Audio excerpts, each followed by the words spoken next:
Which free agents are a lock to return to the Cowboys this offseason? All that and more in this episode of the Locked On Cowboys podcast.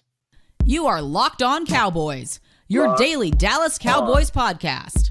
Part of the Locked On Podcast Network, your team every day. Locked on Cowboys. Locked on Cowboys. Welcome back to the Locked On Cowboys podcast, part of the Locked On Podcast Network, your team every day. We'd like to thank you for making us your first listen of the day. Today's episode is brought to you by Gametime. Download the Gametime app, create an account, and use promo code LOCKEDON for $20 off your first purchase. I am your host, Marcus Mosher. You can follow me on Twitter at Marcus_Mosher. Joining me today, as always, is Landon McCool. You can follow him on Twitter at McCoolBCB. On today's show, we are doing our free agency preview for the Dallas Cowboys, looking at all of the pending free agents for the Cowboys, discussing which ones will not be back, J-Ron Curse, which ones might be back, and which ones are a lock to return in 2024. Landon, first of all, let's just talk about the list of free agents. There are 7 full-time starters for the Cowboys that are set to hit free agency. I gotta say that's probably the most I've ever seen. Oh yeah, and then on top of that, there's another three at least four that I'm counting on top of the 7 that you talked about that are regular contributors, like as in they have a role on the team. They play every single game, Correct. Multiple snaps, some of them as much as their starter counterparts, right? Mm-hmm.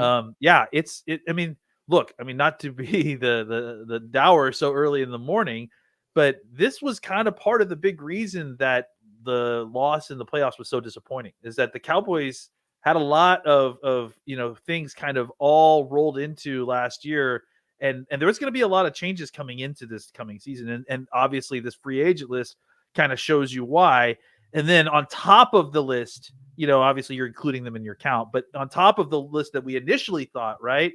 We thought for sure Tyron Smith would be a situation where we would bring back. And now that clearly appears to be not the case. So it's daunting to say the least. And then made more daunting by the longest tenured Cowboy on the team, and maybe one of the biggest superstars potentially talking about leaving as well. All right, so let's dive into who we think is a lock to return. And maybe you don't have any players here, Landon, but for you, is there anybody on this that you just think, yeah, I'm not worried about it? They're going to be back in 2024. I think that the guys that to me seem like they're locks to come back are folks that, it's Rico Dowdle, I think, is a lock to come back. I don't know that he's not going to get a ton of interest from a ton of he probably would get some interest, right? But there's just too many free agent running backs, more than there's needs of the team, and there's too many like players with more experience and that are more qualified to be starters in their team. And even if you're trying to like hone in on, even if you're looking for like a second or third running back to play special teams, the free agency is littered with that too. So Yeah. I have a strong feeling that Rico Dowdle to me is one. I mean, if we're going to do locks, I would say that it's guys that have been with this team for a long time that really don't have interest, like CJ Goodwin. I would imagine if he's either staying here or he's retiring, I would imagine. Those are the guys to me that feel like absolute locks. I think there's a couple guys that, that are going to be in that kind of middle tier, more because the Cowboys may not be interested in re-signing them versus they have kind of a bunch of other options, or they're going to demand a huge free agent market. And we could talk about those guys in a second. Yeah, I think Rico Dowdle's a lock. I think CJ Goodwin is a lock, assuming he wants to play, as you mentioned. I actually think Sean McEwen is a lock as well. Yeah, that seems like for the exact same reason. Like, I think the odds of Sean McEwen making the 53-man roster are probably pretty low, but it does feel like he'll just come back and be a placeholder and somebody that they can rely on to help run the tight end room and all that kind of stuff. So he's a lock. The other one for me, like the biggest name of these guys, I would be absolutely floored if Jonathan Hankins wasn't back in 2024. He's only 32. He played well last year when the Cowboys needed him to. I just think they're going to want to have at least another big body on the roster, at least going into free agency in the draft. And I just don't think he's going to cost a lot. I think the Cowboys got him at essentially vet minimum last year. I don't see them why there's any reason to not do that again. Yeah, I think that is Hankins to me was the guy that I was going to put in the middle tier, but only because I wasn't exactly sure if the Cowboys decided, they to front load and really go heavy on going to get defensive tackles. But outside of that, I think there's a very high likelihood that Hankins comes back. There's one more starter that I'm going to say his name, and I feel like he's a lock to come back, and no one's going to even know who he is, and that's Trent Sieg. Yeah. He's another starter, long snapper who is a free agent. I feel like he will likely be back.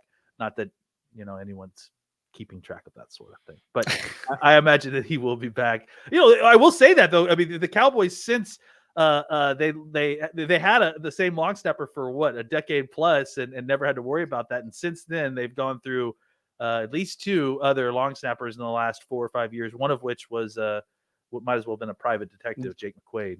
But no, I do think that the special teams guys, the guys that are not quite starters, obviously Sieg is a starter, but that's a different thing. But like Rico, McEwen, these guys that are kind of the bottom part of the roster that are special teams folks, those are the ones that I feel like CJ Goodwin, right? Like those are the guys that we feel like are locks to come back because they have a pretty well-defined role. They're paid pretty decently for that.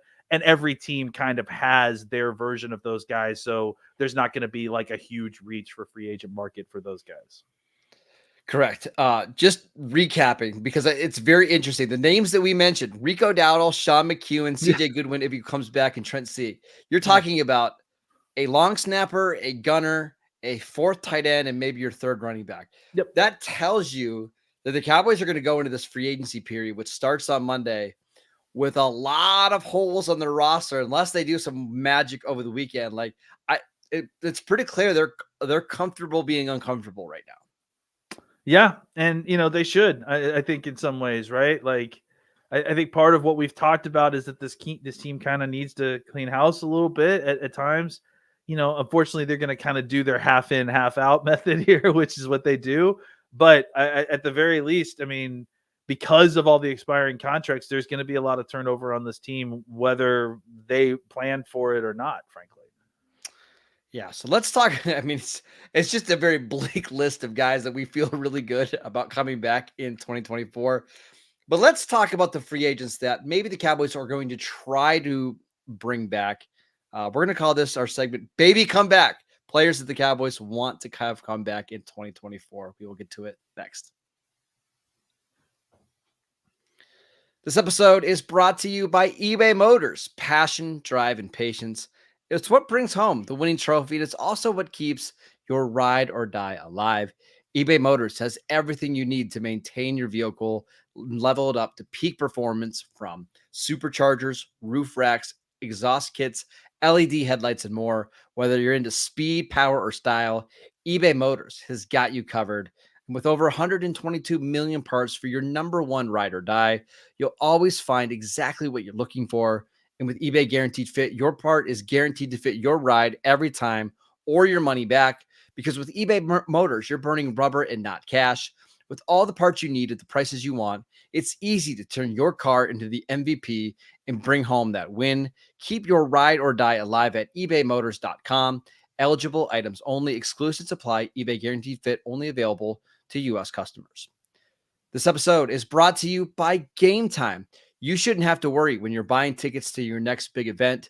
Gametime is the fastest and the easiest way to buy tickets for all the sports, music, comedy, and theater events near you. With killer last-minute deals, all-in prices, views from your seat, and their best price guarantee, Gametime takes the guesswork out of buying tickets.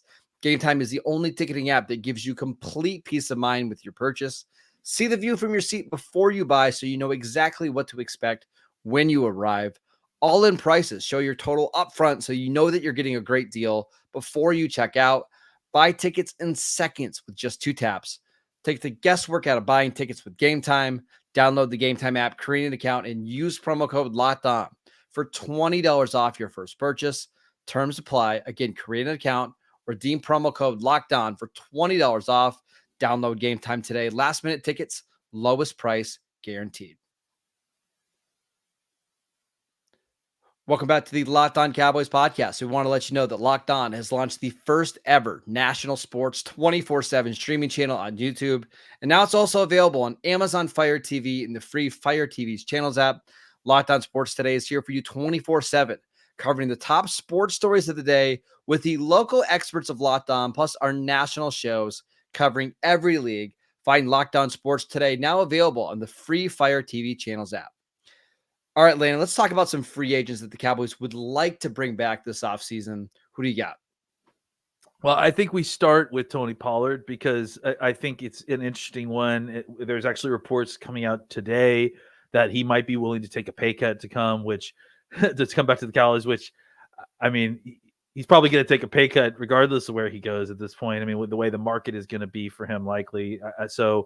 I think that, we discussed this the other day, but was it yesterday or the day before in the podcast? And I think that it just makes a lot of sense. It saves you from having to potentially, especially now that Tyron's not coming back, right? It saves you from having to spend a top, 3-round pick on a running back, feeling that you need to get somebody in there that could be a starter. This way you still can draft and you still should draft a running back. But you can, kind of afford to wait a little bit longer now that you've got someone who can be kind of the main back at the top. And then on top of that, you're going to need those picks for, to fill the coffers for some of these other guys that we're going to talk about missing. So I think it just makes sense because of the depressed running back market, because of the familiarity with Tony Pollard, because you feel like he got better the further away he got from that injury, and that another offseason he'll look kind of closer to what you saw the previous season. I think it makes some sense at this point to re-sign Tony to kind of a cheaper short-term deal to kind of get you through the 2024 season and beyond. A couple of things I just wanted to mention from yesterday's conversation. Matthew Berry from NBC Sports said he was at the NFL Combine. He said the discussion there was it does seem like Tony Pollard is likely to return. We got a report from Diane Rossini today for The Athletic that it seems like the running backs across the league are frustrated that their markets aren't going to be hotter than what they are. Yeah. And then we got another report from the Dallas Morning News that the Cowboys are interested in re-signing Tony Pollard. So I don't want to say that it's a lot that he comes back, but it does seem like we are trending in that direction.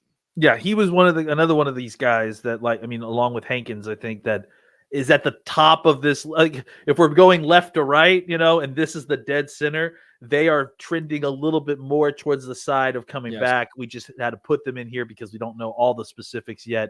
And you feel like of this group, I would say Pollard and, like you mentioned, Hankins as the guys that seem like the most likely to come back because of the fit, the willingness to re-sign, and the willingness by the other party to want to come back. Another one that I think is a no-brainer, at least in my mind, is Chuma Adoga. He played 35% of the snaps last year. He's only 27. God, really? Yeah, only crazy. Was he an outstanding player? No, but he's been the best swing tackle that they've had probably since Jeremy Parnell, right? Yeah. Like, seriously, I thought he did a pretty adequate job of playing left tackle. There was even a game that he started at one of the guard spots. Yes, I would bring him back. Well, and if you remember too, like, he spent most of the training camp working at guard and tackle. Yeah, and mostly at guard because he had experience at tackle, and then he ended up having to play tackle at the end, right? Like, it's almost like he did the Tyler Smith last year, right? Where he spent all of training camp basically playing guard, and then ended up having to play tackle mostly during the season. I think you're right that he did, I think, start one game at guard. I think it makes a ton of sense. And even with Waletzko coming back and you wanted to make room for his role next year and see what he has, I think it makes sense to just have another veteran guy who's been out there, who started games before. And look, he didn't get you killed. Like, I think he would be even better next year if he's allowed to focus on tackle, right? Because now you feel like you've got what you can get what you need on the kind of interior, with TJ Bass and Brock Hoffman and perhaps, another, aspect there. And then you bring back Chuma Adoga, and then you let him and Austin Richards and let's go kind of battle it out for a backup offensive line, it makes a lot of sense. And it just seems a lot more, I don't know why, but it's a lot more comfy with Chuma Adoga squeezed in there between the starters and Waletzko and Richards. Because if it's just Waletzko and Richards, it feels like it's not quite enough. No. With Adoga, it's like, okay, you've got the veteran presence, and then you've also got these two developmental guys who maybe could take Adoga's place at some point. So, yeah, I think it makes sense if the price is right. If Adoga wants to come back, then for him to come back. Now, the question is the price going to be right? Because God only knows like what offensive linemen are going to get paid in this class. Even with the tackle class being the way it is, there may be teams out there looking to pay a guy that has experience being kind of a swing tackle, because it's not an easy position to kind of step in and play. No, but there also wasn't a lot of interest in him last year either. That's true. That's true.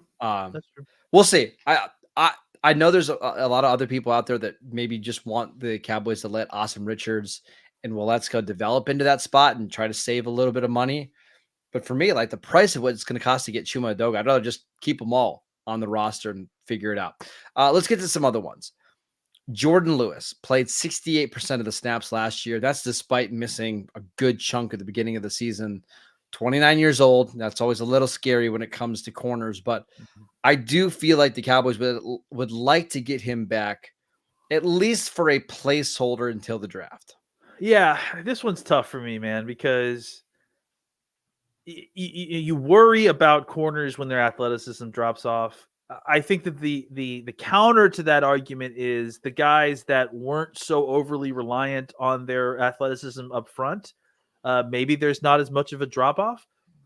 Of course, maybe there's more of a drop off because whatever athleticism they had, they suddenly have lost. So it's kind of been like a slow roll evaluation process with Lewis. I will say that he played his best football at the end of the year, and he made it through the entire season without getting re-injuring that foot, which is a pretty serious concern. And I think continues to still be a pretty serious concern. Yeah, I think Jordan Lewis of everyone on this list is the most fascinating, because I just have no idea what that number is going to look like. Like, what do you pay a starter slot corner who could be injured at any time, could re-injure that foot at any point, is 29 years old, isn't necessarily an elite, but is an extremely solid player that you like having on your roster, definitely want in your locker room. You know, in a year where you're going to be squeezing pennies, I wonder what exactly the number is that the Cowboys want to pay Lewis, and what Lewis's desired number is, and how well that matches up.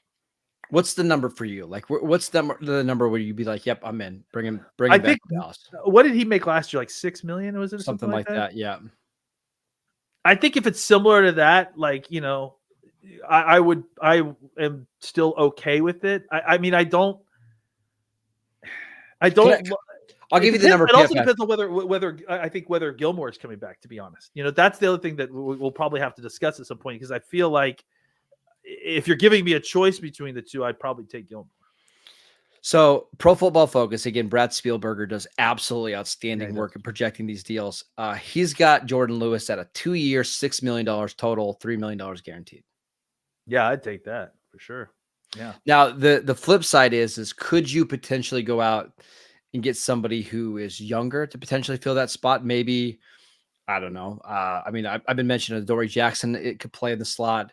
Maybe you go out and get a Miles Bryant who plays for the Patriots, or a Meek Robertson who's been playing in the slot for the Raiders. I think that's possible, but the Cowboys just know Jordan Lewis so well. I mean, he's going to sign a 2-year, $6 million deal. I think I would do that. Am I also crazy to think that he's a really great fit for what Zim wants to do? I keep coming back to what Luke Braun told us about how the slot corner really has to run a lot of the defense, and you want somebody who is very established there. I think that's why I feel pretty good that Jordan Lewis will be back. Yeah, I mean, I think the one I think the Zim being the defensive coordinator is what pushed it over the edge for me, right? Like, yeah. I think I probably would have been 50-50 on the situation. I still am very nervous about his foot, and I hope he continues to be healthy. But yeah, like Luke said, like, it's one of those things where you need a heady slot guy to kind of help decipher corner to make sure that all the traffic is being put where it needs to be during pre-snap. And Jordan Lewis is one of the headier players on this entire team, so I think that part certainly makes it. I think that makes it more palatable for him to come back and be a part of this defense specifically. And the last name that I'll mention here is Tyron Smith. I still think the Cowboys would like to get Tyron back. I think they just would like the number to be similar to what they paid last year and pay him on a game-by-game basis. I don't know how realistic that is. It seems like it's probably not, but I do think the Cowboys would like to bring Tyron back. Yeah, I haven't completely given up hope here yet. I still think that there is an opportunity for Tyron to for the Cowboys and Tyron to get together, get something closer to what each side wants, and then work out a deal. I know that Tyron doesn't want to leave Dallas. I think he will. I don't doubt that he will. Yeah. But I mean, his whole life is established here. He's been loyal to the organization. He's lived in Dallas. He loves it in Dallas. So, obviously that doesn't mean much for 1 or 2 years if he wants to go make, $25 million with Kansas City, of course. But I do think that there's still a chance there. All right, let's talk about the free agents that have 0% chance to return to the Dallas Cowboys in 2024. We will get to them next. This episode is brought to you by Robinhood. Did you know that even if you have a 401k for retirement, you can still have an IRA? Robinhood has the only IRA that gives you a 3% boost on every dollar that you contribute when you subscribe to Robinhood Gold. But get this, now through April 30th, Robinhood is even boosting every single dollar you transfer in from other retirement accounts with a 3% match. That is right, no cap on the 3% match. Robinhood Gold gets you the most for your retirement thanks to their IRA with a 3% match. This offer is good through April 30th. Get started at robinhood.com/boost. Subscription fees apply. And now some legal info. Claim as of Q1 2024, validated by Radius Global Market Research. Investing involves risk, including loss. Limitations apply to IRAs and 401ks. 3% match requires Robinhood Gold for 1 year from the date of your first 3% match. Must keep Robinhood IRA for 5 years. The 3% matching on transfers is subject to specific terms and conditions. Robinhood IRA available to U.S. customers in good standing. Robinhood Financial LLC, member SIPC, is a registered broker-dealer. Welcome back to the Locked On Cowboys podcast. Everydayers. On tomorrow's show, Landon and I are going to look at some free agents that the Cowboys could potentially bring in from outside teams. I know that list might be small. It might be really small. It might be our first 5-minute podcast. Especially compared to this list, right? Especially compared to this list, but make sure you guys tune in for that. All right, let's talk about the free agents that we think have no chance to be back. And I'm going to start with Dorrance Armstrong, not because I don't think the Cowboys would like to have him back. Yeah. I just think he's going to price himself out of the market. And good for him, man. Yeah, we've watched him for however long he's been in the league. He came into the league at 20 years old, and I think he's still only 27 years old, maybe something like that. Yeah, it's just totally ridiculous. And kudos, dude. Works hard, is just a team guy. Seems like a completely great person. I go make your money, man. I'm excited to see what you do. I'm seriously thrilled for Dorrance Armstrong. Yes, I don't think the Cowboys can afford to bring him back. I mean, he deserves to make a bunch of money. He's basically averaged 8 sacks a year for the last 3 years or whatever it is, on top of being maybe the best special teams player in football, or one of the best special teams players in football. Go good for him. I have nothing but happiness and pride for Dorrance Armstrong. Go get your money, buddy. I'm excited. Yeah. So PFF has him projected at 3 years, $25.5 million. Again, that's actually not that bad. It's pretty reasonable. And I think some of these teams that have some cap space are going to sign him to do a deal because he's just going to be an upgrade as what they have as the number 2, number 3 rusher. So I think that one makes a ton of sense. The other one is Tyler Biadasz. And this one's tougher because Biadasz is a good player. The Cowboys certainly got their value from Tyler Biadasz, drafting him in the 4th round. But I don't know if the Cowboys want to pay him. Again, PFF has him projected at 3 years, $21 million. Again, a very reasonable deal. But I think the Cowboys feel like they could maybe either get cheaper at the position and not lose a lot, or maybe spend a little bit more in terms of a draft pick and potentially upgrade that spot. Yeah, I mean, and I think there's lots of ways to do that. I mean, there's several centers in here who I feel like could be a sidestep to a step up from where we are currently. And I think that Biotis just was incredible for the Cowboys considering the pick and was a Pro Bowler. And I just think that you're right that like he's been good, not great. And I think that you don't necessarily need to have great players at every position, but I think there is an opportunity to cheaply upgrade the position, and, Yep. and you should take advantage of it, especially with the way this draft is. So, yeah, I think Biotish is definitely a guy that is likely on the out the door, just because I think he's going to probably command more money than the Cowboys are willing to pay, considering that they want to get better. Yep. And I think they're not some team that has a very low floor on their offensive line is going to pay Tyler Biotish good money to be their center. Stephon Gilmore is the next one. I saw a stat from PFF the other day about how his zone grade was among the best in the league, but when he was in man-to-man coverage, like bottom 4th percentile in the league. And I just wonder with Mike Zimmer coming in, maybe you're going to see the Cowboys play more man-to-man coverage, and maybe they just don't feel like Gilmore's a fit at his age, especially now that he's coming off a shoulder surgery.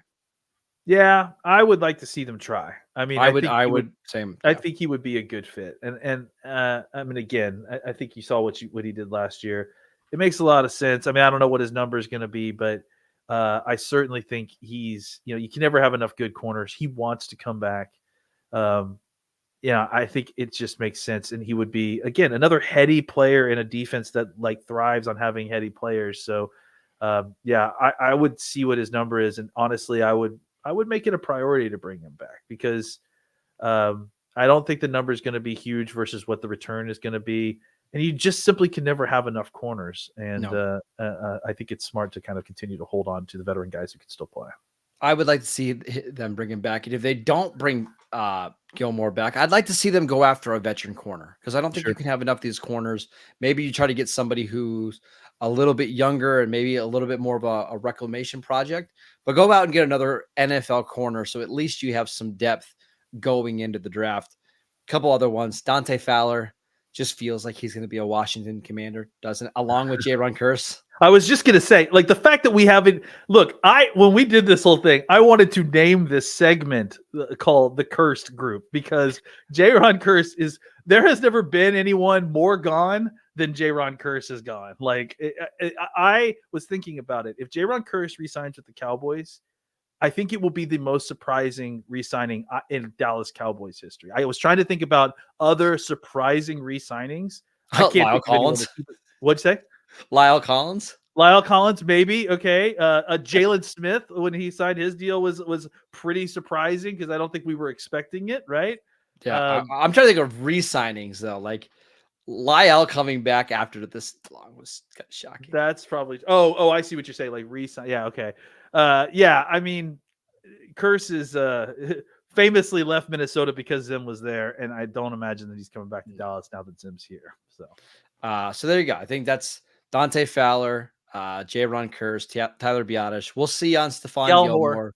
Gallimore as well. I imagine he probably is gone. I just don't imagine. I think they're just going to try something different there. I think so as well. And I wouldn't be surprised if Gallimore wants to go somewhere different too. Maybe a defense that fits it. Although I don't know. Maybe he fits Mike Zimmer's defense better than he does Dan Quinn. I don't know. He's an interesting player because we kind of wrote him off last year. Like, yeah, that's true. And he played better football than we expected. He did play better football, but was it good enough to justify bringing him back? No. Probably not, especially when you have Chauncey Golston. You're trying to find a spot for Junior Fajoku, who was never active for a single game. I got to believe that he's probably going to be gone as well. All right, that is it for today's show. We want to thank you for making Locked On Cowboys your first listen every single day. Go check out the channel on YouTube. We post videos every single day over there. Go download the podcast wherever you get your podcasts. We are free and available on all platforms.